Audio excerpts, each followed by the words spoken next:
2025年11月开始就是男性红利的爆发期。我不知道兄弟们有没有留意啊？过去几十年里有一种很畸形的转移支付链，男人的钱上供给女人，女人的钱上供给资本，资本呢再花钱去营销对立，最后呢让男人上供更多，最大化的榨取了男性的价值。这是为什么现在很多人都在指责一样东西啊，叫做男性去责任化。我帮你们翻译一下啊，这个玩意儿它是什么意思？就是男人只要敢给自己花钱，那就是罪大恶极。前几天我看了一个文章啊，叫做电子垃圾3件套捞了中国男人几百亿，而且还吐槽男人沉迷于游戏是精神空虚，字里行间呢满满的都是阴阳怪气。即便这个文章的内容呢有几分的真实，但是我还是想问问，男人消费这些东西到底错在哪儿了啊？就比如说一个几千上万的显卡，这东西我不是很懂啊，但是我也去搜了一下，这玩意儿14亿中国人目前还造不出来一块，价格不到1万块，难道不比几千的化妆品、几万的包包更划算吗？所以我就在想啊，为什么总是会有这类文章去诋毁男人的消费？因为之前有人靠绑定男性责任赚钱，对不对？现在呢就开始干嘛？去责任化啊，他们赚不到钱了，哎，自然就急眼了。可能有人啊，这个时候就会说了，男人如果不承担责任，那大家都担着呗啊，这不就双输了吗？你们有这种想法呢是对的，因为所有男性觉醒的最终目的肯定不是双输，而是要赢。但是关键呢就在于，只有不怕输的人才有资格赢，只有不怕死的人才有资格活。所谓的男性觉醒从来都不是单纯的逃避责任，而是通过斗争换来公平。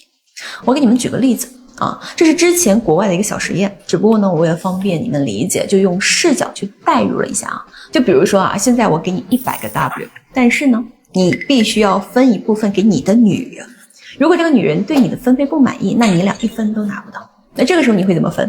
从理性层面来说，最好的办法就是你独吞99个 W， 然后分1个给这个女人，对吧？而且在你的视角里面，有1个 W 总比没有强。你会觉得这个女人大概率呢，她都是会同意的。但是现实是什么？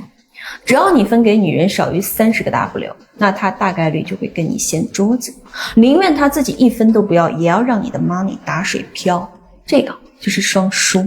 到时候呢，你就反而会妥协，你甚至会跟她分40个、50个，甚至是超过1半给她，否则你就1分都没有了啊！看懂了没有？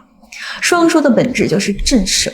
只要你敢双输，你能拿出一种斗争到底的一种形态，那对方反而会尊重你，那女人也反而会珍惜你啊！这个就是伟人教给我们的道理：以斗争求和平，则和平存；以妥协求和平，则和平亡啊！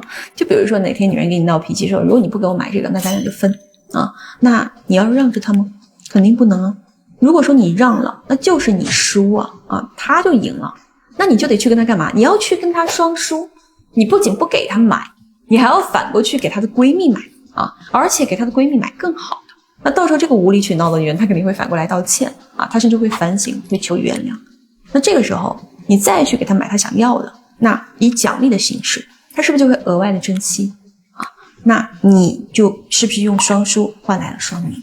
那今天我讲的这个概念呢，我是希望兄弟们认清一个现实，没有无条件的爱，你被爱被尊重的唯一前提就是成为一个有价值的人，而这个价值呢，指的不仅仅是存款，更多的是内化的价值，比如你的心态，比如你的认知，这些才是一个男人最保值的价值。